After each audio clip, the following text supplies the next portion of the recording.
Abuti. Say hello to the children. Molweni bantwana. Today, we're learning how to use fast and slow in a sentence.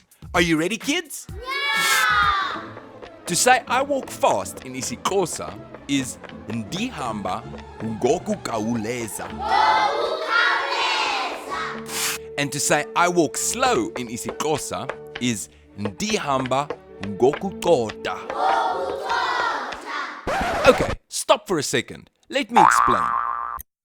So, Ndihamba means I walk or I am walking. But for this sentence, we take away the ya and we just say Ndihamba. Ngokukhawuleza means to be quick or fast. But now we have to add nga. And when we put nga together with ngokukhawuleza, it becomes ngokukhawuleza. Ndihamba ngokukhawuleza. Look at this example. To say I run fast in isiXhosa is Ndibaleka ngokukhawuleza. And to say I run slowly in isiXhosa is Ndibaleka ngokucotha.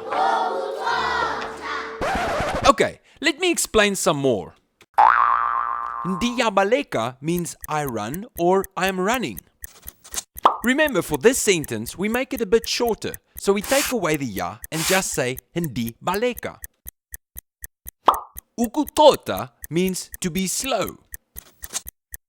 So once again, we have to add nga. And when we put nga together with ngokucotha, it becomes ngokucotha.